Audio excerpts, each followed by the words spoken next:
our two favorite journalist friends, both awesome in so many ways and great at political analysis as well. Let's welcome Michael Shure to the Mark Thompson Show. Good to be here, Kim. How are you? Hi. How are you? And thanks to the fans. Are you in a hotel somewhere? I'm Or are in a you hotel. Yes, I'm in a hotel. So are, it's not my usual background. Can you hear and see me, or you just see my bed behind me? I can see you and some beautiful blue curtains and a very hotel-looking headboard. Are you Yeah. following Trump ralliers again? I'm not. No. This Okay. is just a different trip entirely. There's never been anything like this. Thank you for taking the time to join me. We'll have Jim Avila pop in when he gets here as well. Right. But I've been watching with rapt attention the New York civil fraud trial, where we had Don Jr. get on the stand and ask the court artist to make him look sexy, if that was a possibility. And he talked about how he had nothing. He might be his signature on the bottom of the form, but he had nothing to do with preparing the numbers. That's what they pay the accountants for. And then you had Eric Trump, who got on the stand, and according to Mary Trump, basically at one point said I'd never seen these documents before, and then admitted that he knew that they existed back in 2013. And then you have Ivanka playing the mom card, trying to get out of even coming to court, saying, I'm sorry, weekdays are bad for me. It's like a family circus at the New York courtroom. Yeah, I mean, and that's what it is. And it seems like the Trump organization was that as well. I mean, I also think this is what the prosecutors wanted to have happen in a way, to present people who are being very evasive and running away from the facts and the signatures. It is not an excuse if you've signed a document to say you haven't read that document when that document creates fraud. And so I think it's going to be very difficult. And in a sense, Donald Trump Jr. may have perjured himself in the court too, in another way. I'm not a lawyer, so I don't know that, but it certainly seemed as if a lot of what he was talking about was deniable, but not plausible denial. And then it was refuted later when we learned that Eric Trump knew about these things. So I think there's a lot more to this that we'll see down the road. Of course, Ivanka Trump, I'm sure at least once has left her kids with her husband or the babysitter. So it's pretty, that's pretty disingenuous. I mean, how many nannies must she have, honestly? Even if she has none, you can pull away for a day and get someone to cover you for a few hours to go. You would think so. I think she just doesn't want anything to do with this. I mean, part of me feels her. Who wants to go testify against your brothers and your dad, right? Yeah.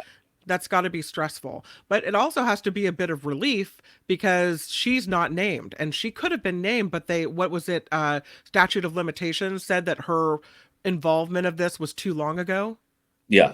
I don't think, and I also think that they probably wanted to keep her as somebody who could come to court and do this test and give this testimony. I also look, I mean, she did go to work for her dad in the Oval Office. If there are family constraints where you say, it is a tough place to be to have to testify against your family, right. But she did what she did, and she knows what she knows, and that's the most important part of this. And he could have avoided this by not having, created this fraud. And they've already been found liable, the Trumps and the Trump organization already been found liable for fraud. Now it's just a matter of how much do they have to pay up because of it. Right. And also the degrees of it too. I mean, I think there was so much that was inflated that they're really fine-tooth comb with this now. Yeah. Your friend Jim Avila has arrived. Let's bring him into the broadcast. Good morning, Jim. How's it going? Good morning. How are you? Hi. Oh, you're outside today. All right. I am, yeah. Nice Beautiful. day. Beautiful blue skies. That's gorgeous. We're talking about the Trump kids testifying in the fraud trial in New York and kind of the circus-like atmosphere. Any thoughts on what's going on with that?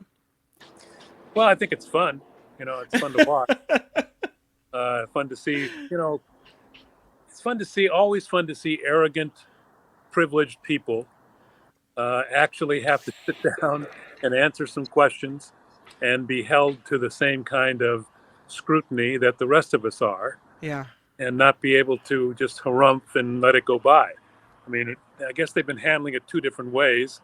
Donald Trump Jr. with his comment about make my courtroom drawing sexy, Yep.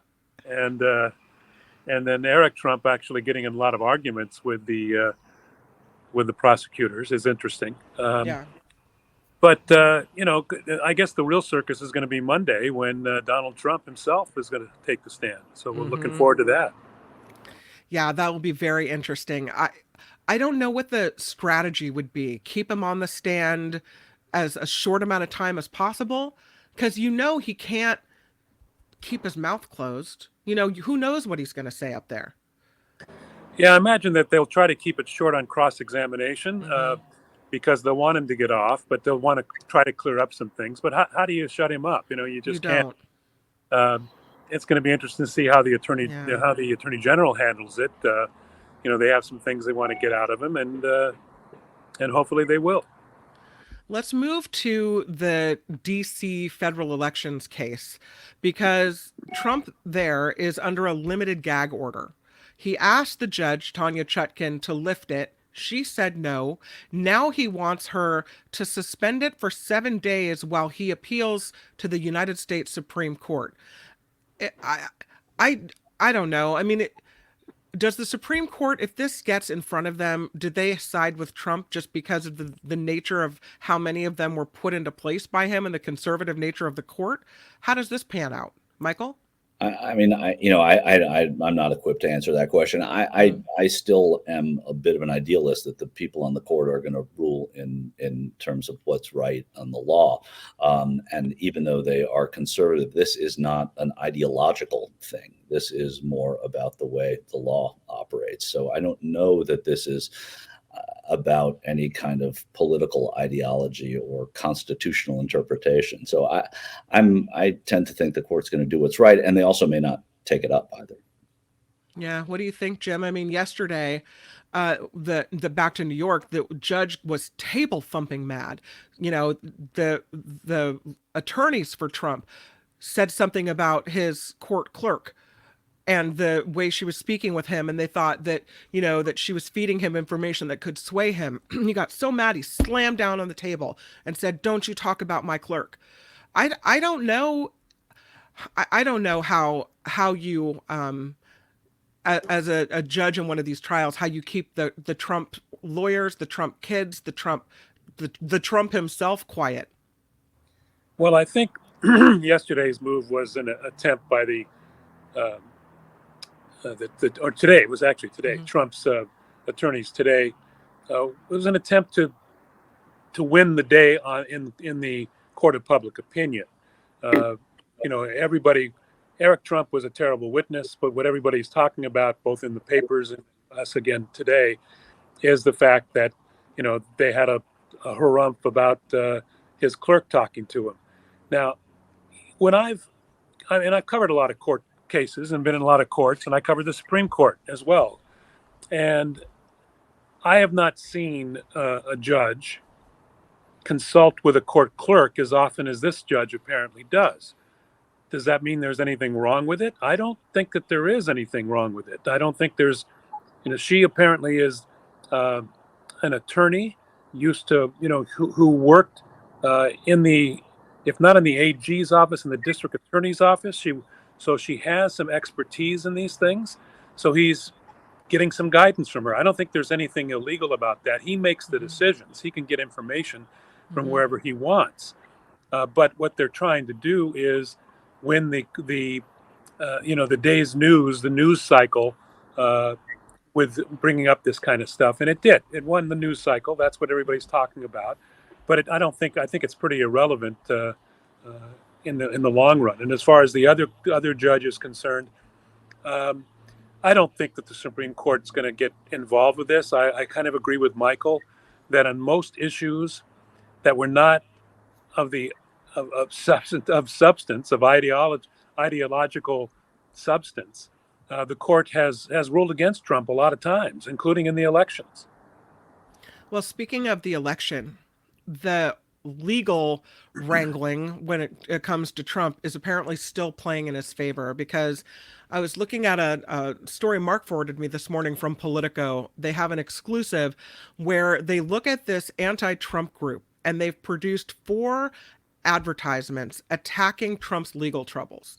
And they range from saying that the legal troubles will undercut the election. They say Trump has too much baggage. They say Democrats are going to sensationalize the legal trouble and hurt Trump with it, and that Trump will be convicted, leading President Biden to cruise to re-election. So this is the messages of these advertisements. And then they looked at voters and they said, "How did you think these advertisements? What were your opinion afterward?" And I guess it backfired, because the people that were supposed to be swayed by these ads apparently were more in Trump's corner after they saw the advertisements. So I don't know how you capitalize on or use the legal trouble that Trump is facing to sway voters if voters are then becoming more sympathetic to his plight.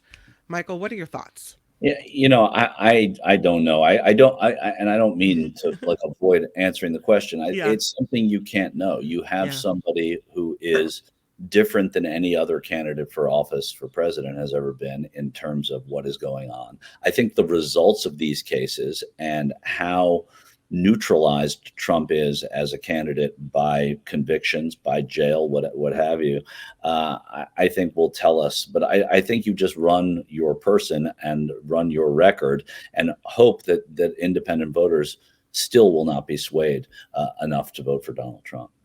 So what's the strategy, Jim? How, do we talk about the legal troubles at all, or just kind of, as Michael is saying, focus on the issues and run the race? But by the way, I think you have to talk about the legal troubles. I just don't think you can concern yourself with their impact. If they're not going to, they are disqualifying on their surface. Sure. Anybody would not want somebody who is convicted and dealing with all these legal problems to stand for any elected office. Right. Well, look at what's happening with Bob Menendez. People are furious about Senator Menendez and what he's done. They want him to resign. Democrats aren't letting him into intelligence briefings. So if Republicans were to do the right thing and get rid of Trump, then that would solve the issue. You can't not talk about it. But what I'm saying is you still have to run on what you are going to do and what you have done just as much. Right. Jim, what are you thinking? Yeah, I agree with that, Michael. I think that the best course for Joe Biden is to run as, got a friend here, I guess. I heard the honking. Yeah. The best course for Joe Biden is to do his job, to continue to be presidential. The way, he has bigger problems right now. He's handling the Israel situation. And it's a very difficult situation. He has to focus on that. He's focused on the economy. There was some sliding back a little bit today in the economy. Those are more important issues for him to campaign on. Seeing him handle this as a statesman, handle what's going on as a statesman, is what is going to work out best for him. I still think he's to let his surrogates focus on Donald Trump's problems is the way to do it. Gavin Newsom's very good at it. Let Kamala Harris maybe do it. But Joe Biden should be worried about handling the problems that are out there, because they're so thick and so difficult.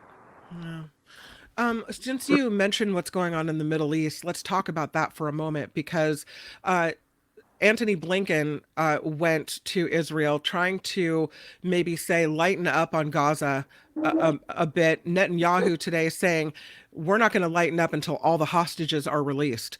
And still from the White House, there's no definitive, we're calling for a ceasefire. They're kind of backing away from that whole ceasefire thing a little bit. And so you mentioned you think that President Biden is handling this the right way. Should he be calling for a ceasefire? Should America be doing more? Well, I think he's made some mistakes. I think the mistake he made saying that he didn't believe that the figures, that the casualty figures coming out of the Palestinian medical people were accurate. I think that was a mistake, and really turned a lot of other people who otherwise would support him against him in the Arab world and in the United States Arab population. Sorry, we have a helicopter now. Outside is quiet as you would think. Yeah, you're busy out there. You're an indoor cat. Just Yeah. So I think that um, that it's that he's made some mistakes. In general, he gets pretty good marks. Um, I think the United States, I think he has called for a ceasefire in a not direct way that puts Israel in a difficult bind.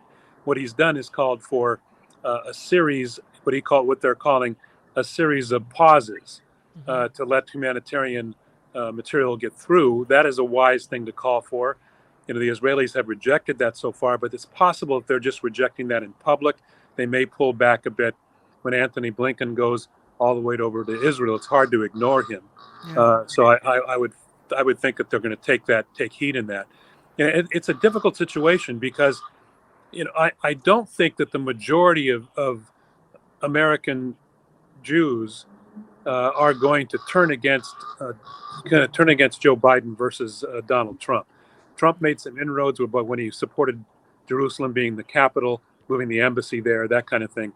But in general, the Democrats have always had a lock on the Jewish vote, and I don't see where the Palestinians or the Arabs are. While they may be angry at Joe Biden, they're going to go after the guy. They're going to go for the guy who still wants to shut all Muslims from coming into this country. I don't think that's going to happen. So, while it's a difficult situation, I think Joe Biden is still in a good place. Yeah, Michael. I mean, I think that Jim's right, but I think that Biden, in order just calling for a ceasefire is not enough from the Americans. I think that there has to be a plan. Joe Biden, when he was the head of the Foreign Relations Committee, when he was chairman there, always had plans. He always, even on when he was first ran or second time he ran for president unsuccessfully, had a tripartite plan for Iraq. There's always a plan, and so calling for a ceasefire, while okay and maybe necessary, you also have to play Israel's hand for them. And you have to say, yes, I think Israel should have a ceasefire. In exchange, they have to get the demilitarization of Hamas, the release of the hostages, and to have some of the perpetrators of what happened on October 7th turned over to them. And then there will be a ceasefire. One thing that they have to play on, there is a sentiment in Gaza that's not anecdotal, where many people who are in Gaza, many of these people who have been enduring this for decades, and certainly worse over the last 15 years, are saying they're not blaming Israel. They're blaming Hamas. Hamas put them in this bind. It's not the overwhelming sentiment, but it does exist, and it exists in real numbers. So I think that there's a way to play into that for the Americans as well. This has to be played on both sides to a degree, but Israel is the horse that America always has in this race. And I agree. You're not going to get, look, American Jews don't think about the capital being in Jerusalem. They don't think necessarily about some of the issues that Israelis get upset about, and rightly so. It's more about the human aspect of it. So when there is sympathy for the oppressed in America from American Jews, whether it's historical here in the civil rights movement and beyond, and Black Lives Matter even, it's always been that side of it. So I don't think that you're going to lose that from Joe Biden, but like Jim says, but I do think that Biden has to be a little more proactive and the White House has to be a little bit more proactive in the way they are asking for ceasefires and asking for drawdowns, because they do need to put in a plan over there. Otherwise, just stopping isn't going to change anything. But it's a bit tricky, though, I would say, Kim and Michael, in that, Israel will get its back up if it looks like we're telling them what to do with this plan. We may have a plan we don't know about that he's talking to, that Blinken. That's true. I assume we do, actually. Yeah. Yeah. That he's talking to them in private. You can't do it in public so much, because then it looks like, they're a puppet. Right. And that we don't want that. The United States. There has to be some narrative, Jim. There has to be some narrative that gets out publicly to answer what Kim's asking, which is the politics of it, right? I mean, that we are going to a presidential election. We have a president who is, teetering when it comes to the support he's getting in national polls and state polls. So there has to be. I totally agree with what you're saying. There's definitely something going on. There have to be nibbles that the public can have to know that that's going on. Nibbles, little nibbles. Let's talk about what the Biden administration is doing today. This is trying to strengthen economic ties with Latin America in an effort to slow down the flow of migrants into the United States. We've already seen in New York where they're giving people free plane tickets to get out of New York because there's so many migrants there, they can't handle them all. And so President Biden is hosting officials from 11 countries in the Western Hemisphere. That's today. He's announcing new initiatives aimed at boosting the economies of Latin American countries so that they can absorb the migrants instead of people coming into America. He's faced some pretty harsh criticism for the way he's handled what's happening at the border. Does this make a difference come the election? Is strengthening the economies of other countries the right way to handle it? I'll let you go, Jim. And Jim. So I think, this is a very difficult issue, and it's an issue that is gaining ground.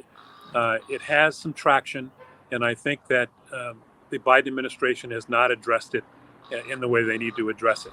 And the way they need to address it, I've said this before on this program, is they need to propose a comprehensive immigration reform bill in the Senate that will pass there, and then put the pressure on the House, and then be able to say, this is a political move. Okay, I'm not saying this is going to solve the problem.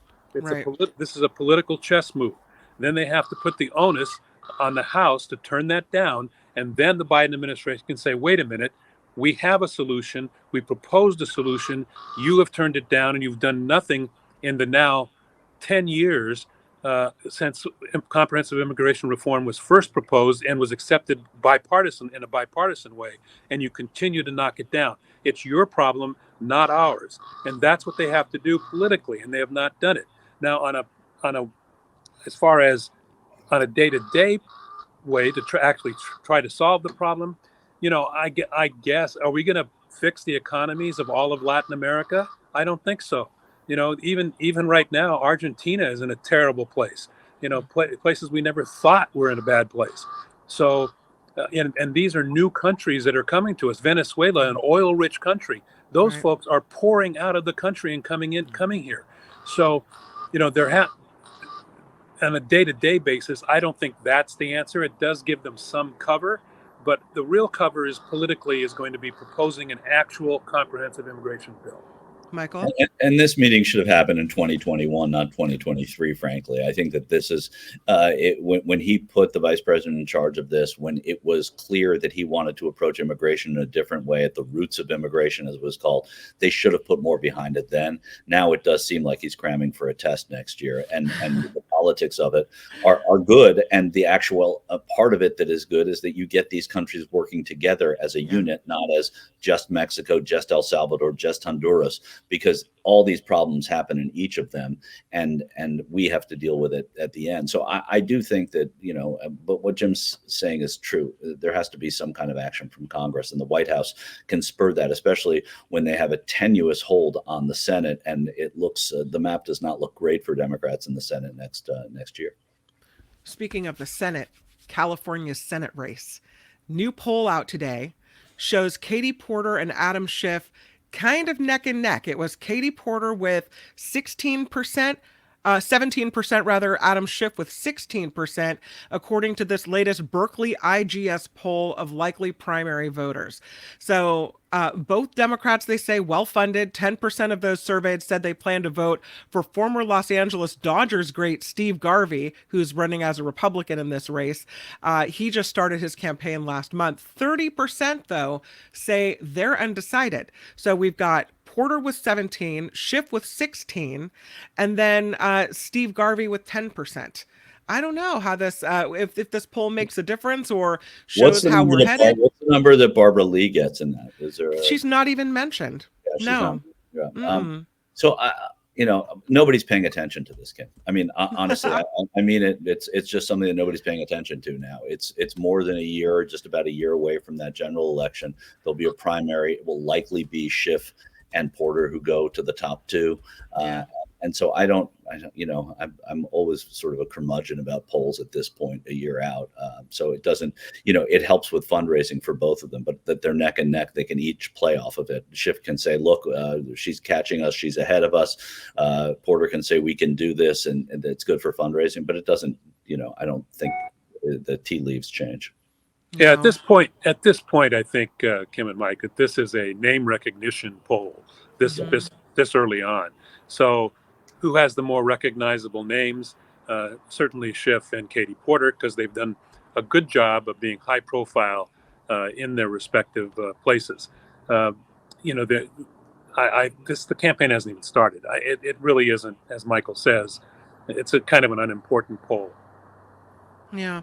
I think it's interesting, though, just to show where we are right now and how things can change down the road.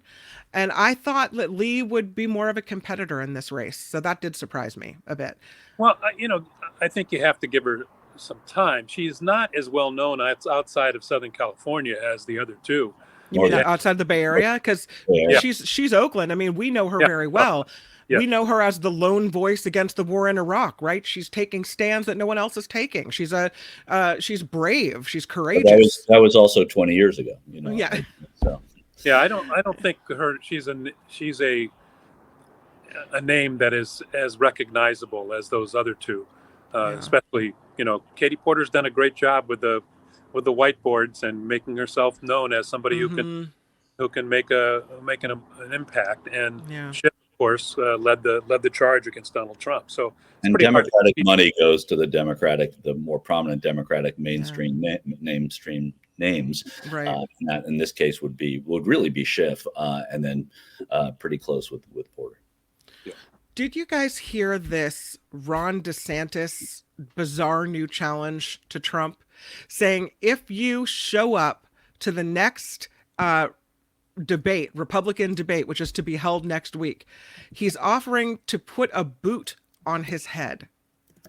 What? Yes, he said it's time for substance. If Donald Trump can summon the balls to show up to the debate, I'll wear a boot on my head. And this after speculation that his cowboy boots he's wearing them with lifts in them to make him appear taller. So I don't know. Is it just a more nonsensical, it doesn't matter, no one's looking at that kind of bluster?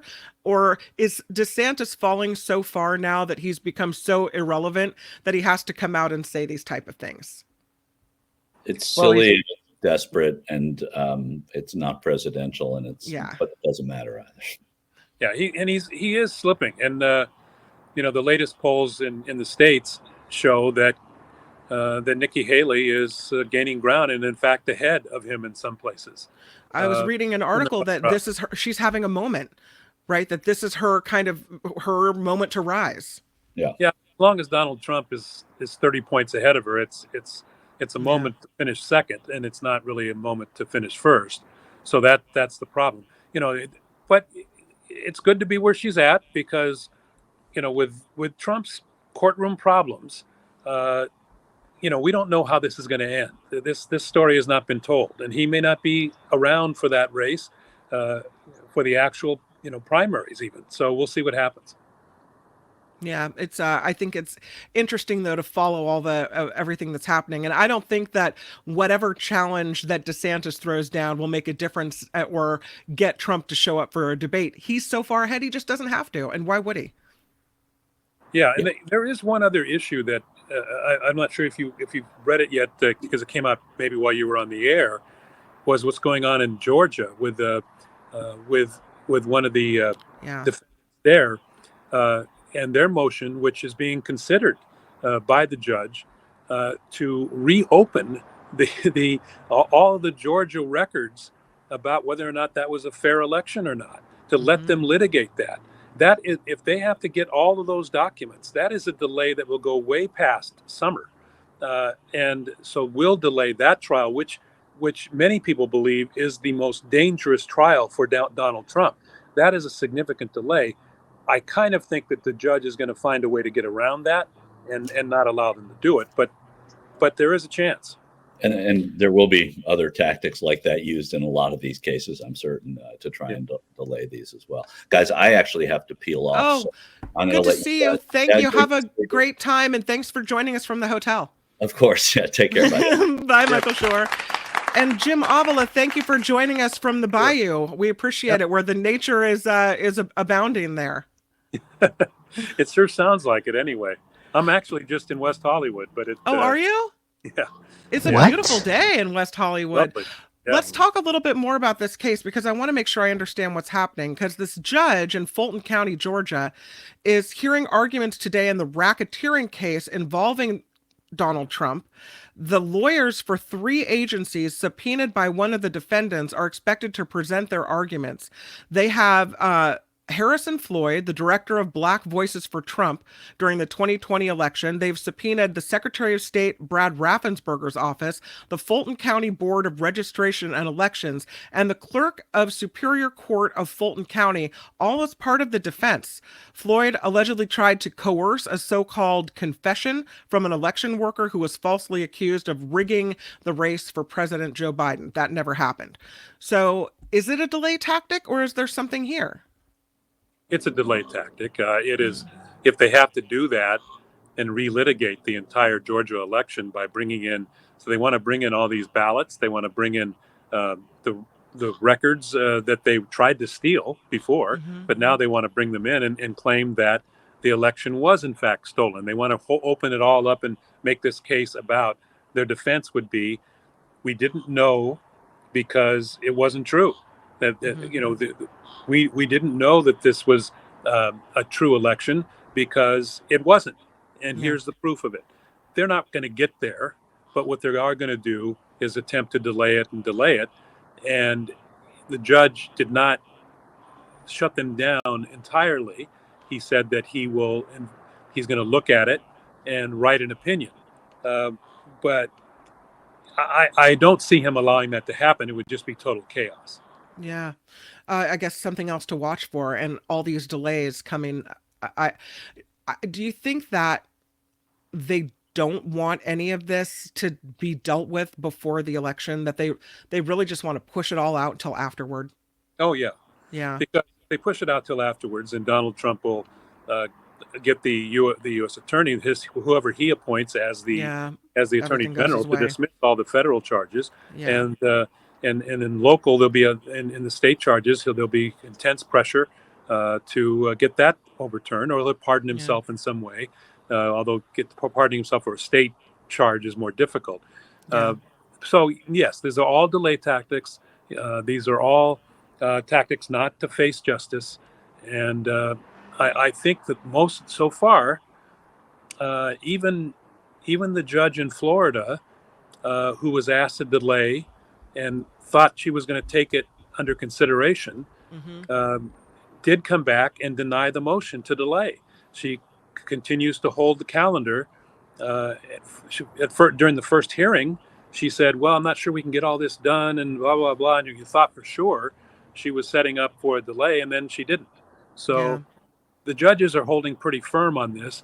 The real mystery is going to be if on Monday in New York civil court, if Trump is going to do something that was going to land him in jail, or if he's going to be held in contempt in any of these other places and go to jail even before, and what the effect that will have on the voting public, because as we pointed out, it'll rile up his base.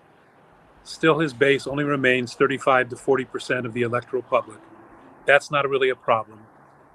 So the real issue is how it will affect the independents. I'm still of the mind that independents will be repulsed by that kind of activity by Donald Trump and not brought to him. Yeah, you're talking about riling up the base, and our interview is coming to a close here, but I was looking at this story with Trump at a recent rally where he had a song. Did you know Trump has a song? Did you see this? He's got this song, and it features him and January 6th rioters, and he opened his Houston rally with it yesterday. Trump says the Pledge of Allegiance on the song, while 20 men imprisoned for their role in the insurrection sing the national anthem. And he said it's bigger than Taylor Swift and Miley Cyrus and all these people, and it's outrageous. He said that song came out, it went to #1, it's beating everybody. Justice for All is the name of the song. And to me, it couldn't be more wrong. I don't understand how he gets away with it. Yeah, I mean, I've heard of it. He's been doing that for, I think, about a month, if I'm not Has he? correct. And he's with the people who were arrested and sent to jail for the January 6th. They sing it, and they've made a big deal out of it. I don't know where he gets. It's like everything. He inflates everything. I don't. I'm not buying. It's I'm not outrageous. downloading. People aren't downloading it. The real public are not downloading it. His 30% maybe, but who cares? Yeah. We have to be confident enough. And if we're not, then what are we doing here? We have to be confident enough in our own people. If not, then we all move to Spain or someplace else, because this 30%, I don't give them anything. I'm not saying we ignore them totally, but we get pretty close to ignoring their outrageous stuff. I do. Well, we have outrageous behavior in the House. They can't even decide to expel the Santos, the lying liar who lies, right? They can't even do that. I guess it's okay if he's our liar who lies. Then it's all right. Yeah, that is kind of a complicated issue, and it was brought complicated to me by Raskin, who actually voted against expelling him and put a pretty thoughtful piece out about why he did that, and the fact that it sets a precedent without somebody being convicted, just charged. And so once he's convicted, that he wants to wait till he's convicted. Mm-hmm. Look, I don't think he deserves to be there, but the people who, ignored whatever issues he had and elected him, they have him for 2 years. Fortunately, it's only 2 years, and we'll get rid of him very soon. In 2024, he's not going to win anything.